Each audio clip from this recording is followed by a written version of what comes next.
morning, Kenya.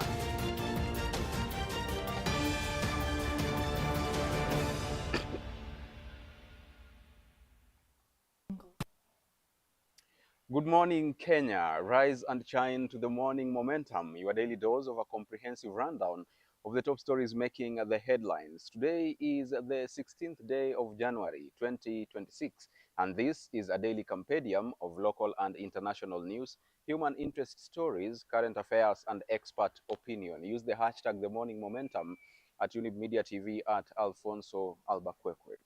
Let's take a look at the top story on the Daily Nation this morning. Why Trump spared Kenya. Now, ties. Experts say, listen to this, Kenya is essential to several US priorities. Now, these are strategic allies. On number one, they talk about immigration. Kenya is the only East African country where citizens are allowed to get long-term immigrant visas starting 21st of January.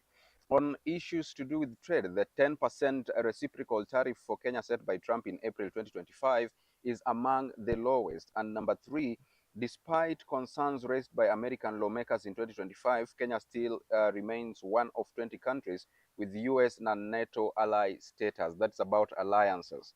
So they have been strategic allies according to what is beefed up for you on page 4 and page 5 of the Daily Nation this morning. On page 7, Ugandans vote amid poll kits failure and rigging claims. Now, Uganda's president and leader of ruling party National Resistance Movement, Yoweri Museveni, and his main challenger, Bobi Wine, of National Unity Platform Party, they voted yesterday at Ruakitura and Magere, respectively, during the elections that happened yesterday.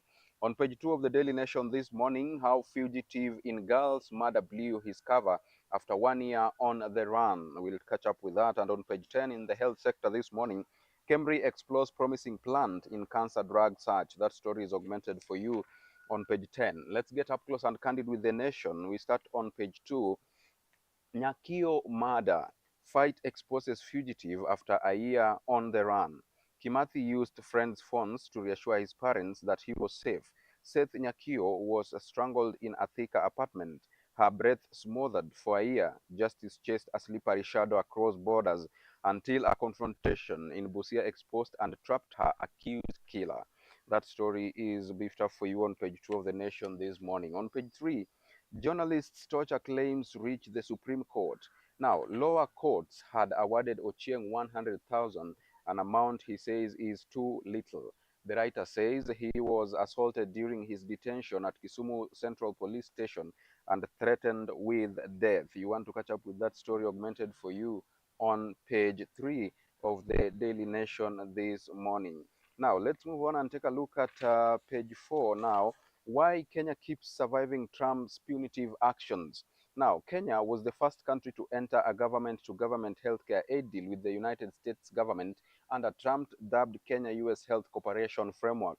The country remains a strategic ally, a key economic partner, and a regional anchor, skillfully navigating President Donald Trump's visa bans while staying at the center of US policy in the continent. You want to catch up with that story on page 4. Now, let's move and take a look at page 6. ODM starts building support for 2027 pact with the Ruto party. Now, top leaders have publicly expressed their desire to have the party back President Ruto's re-election bid. Party's top organ on Monday gave the nod for pre-election coalition talks with the United Democratic Alliance. That story is augmented for you on page 6. On page 7 this morning, Museveni sure of win in fraud election amid internet blackout. Many polling stations did not open on time as biometric voter verification machines were not working. Poll seen as a test of Museveni's political strength and ability to avoid the unrest that has rocked Tanzania and Kenya. That story is beefed up for you on page 7. Here's what they said. Presidential candidates react to failed biometric machines. Yoweri Museveni said, and I quote, "The biometric system works, but some people fear it. Delays happened because Electoral Commission staff failed to submit operators' biodata." Now, Robert Changulanyi said, and I quote, "The biometric machines bought with billions of taxpayers' money to stop rigging failed. Still, we urged our supporters to vote massively. We remain confident the people are with us." Now, Robert Kasibante said Museveni and Biabakama planned to rig the vote. That is why they bought biometric machines that were already in poor condition. Those are just but a few of the sentiments of the presidential aspirants in Uganda. Now, on page 8 this morning, 40 billion Safaricom deal faces scrutiny. Now, government seeks upfront payment from Vodacom Group as it hopes to divest its stake into the telco. Plan will see the government lose long-term returns, argues Auditor General. That story is augmented for you on page 8 of the Daily Nation this morning. Now, on page 10, we take a look at health. Hope as local plant shows potential to treat cervical cancer. What a good news. Researchers stress need for training herbalists involved in cultivating and administering medicine. To test the compounds, scientists used human cervical cancer cell line alongside non-cancerous cells derived from the renal tissue of the African green monkey. Could that be the plant, African green monkey? Interesting. Let's take a look at page 12 this morning. Mocked for its ugly name, school starts a new chapter with a rebirth.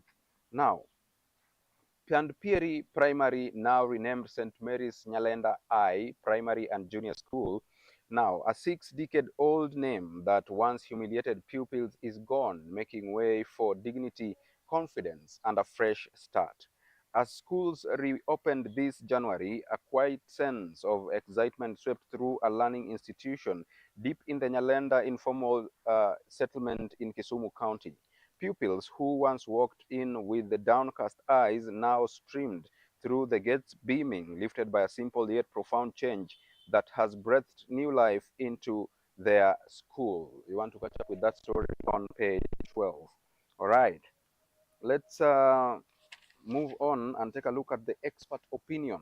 Youth have numbers, but power needs architecture. Those are sentiments by Nelson Amenya. He says the hardest shift is converting followers into members and members into ward machines. You want to catch up with that opinion on page 15.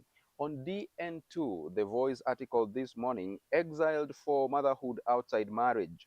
Now, in parts of northern Kenya, a deep-rooted tradition casts out girls and women for pregnancy outside marriage, while the men responsible are cleansed and forgiven. When will this cruelty end? You want to catch up with that on page 4 and page 5 of DN2, the Voice article on The Nation this morning. Let's proceed and take a look at more top stories that lands us on county news.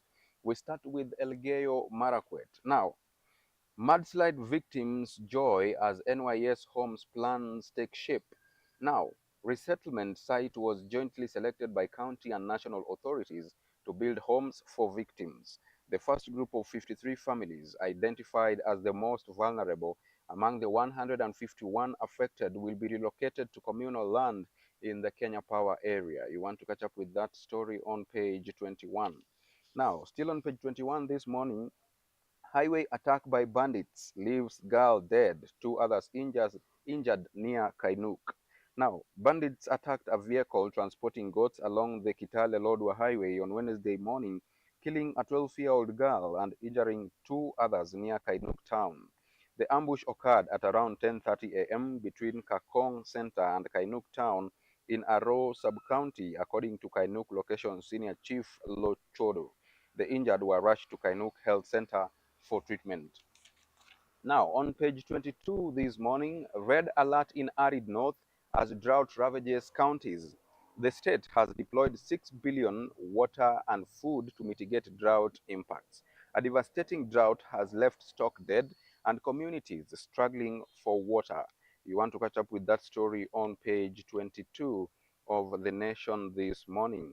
Also on page 22, how tussle over goats triggered gunfight, leaving 2 dead and 2 others injured. A confrontation over goats in Kinango sub-county, Kwale County, left 2 dead and 2 others injured, including a civilian, police have confirmed. According to officers, Kenya Wildlife Service Ranger John Dichu from Kilibasi KWS camp opened fire on police officers and a civilian before fatally shooting himself under the chin during the dispute. All right, let's take a look at what's happening on the international scene.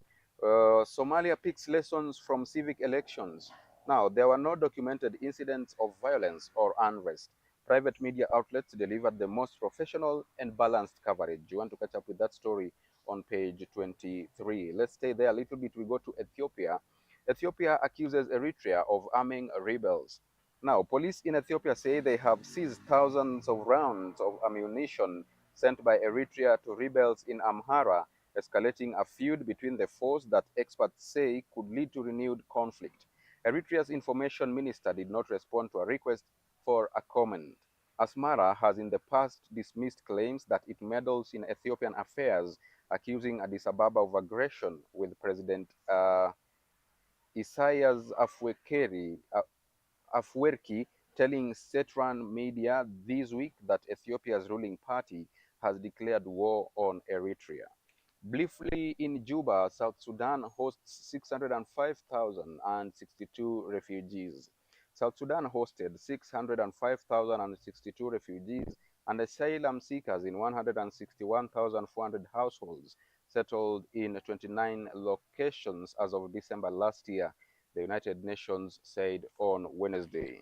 Now, take a look at business. We look at the manufacturing sector. Sugar production dips 27% amid factory disruptions. Slump follows rocky handover of millers leased to private farms. After COMESA safeguards lapsed, local farms are seen facing stiff competitions. The output stands at 551,805 tons of sugar that were produced by all Kenyan factories in the 11 months to November. Now, briefly, in the finance sector, Faulu expands instant mobile loans access. Faulu Bank has expanded access to instant mobile loans, allowing eligible customers to borrow up to 100,000 shillings via their mobile phones and app-based platforms. The service eliminates the need to visit banking halls or complete paperwork to access funds. That story is augmented for you on page 24. Also this morning, fuel prices reduced on subsidy and lower global costs. Now, a subsidy deployed by the state and a fall in the global prices and shipment costs of petrol, diesel, and kerosene has helped to lower the local pump prices marginally, offering relief to consumers. The pricing schedule that was published by the Energy and Petroleum Regulatory Authority shows that the landed costs of the three fuels dropped by between 8.92% and 0.10%. The state also applied a subsidy of 2 shillings and 57 cents and 1 shillings and 61 cents per liter of diesel and kerosene respectively, helping lower the prices of the fuels but denying consumers of petrol a deeper price cut. That story is augmented for you on page 24. All right, and now let's delve into some sporting action. We start with the 2026 WAFCON.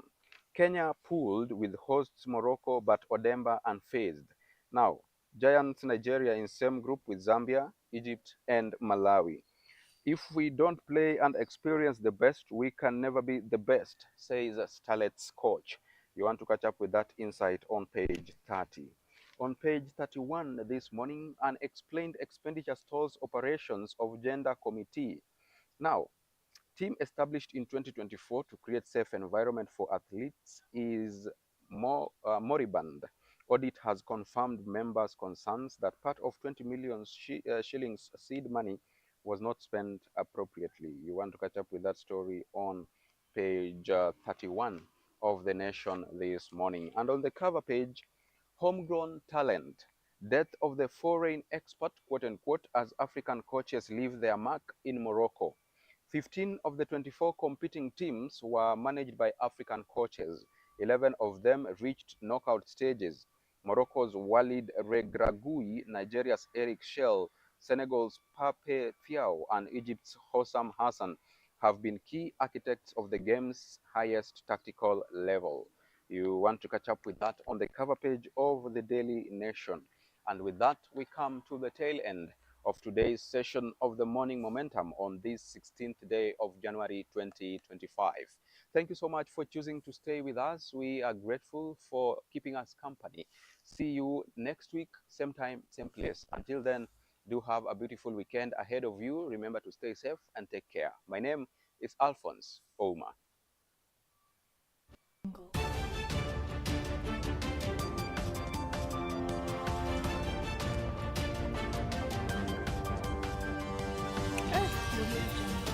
So wala ba na inaway? Eh.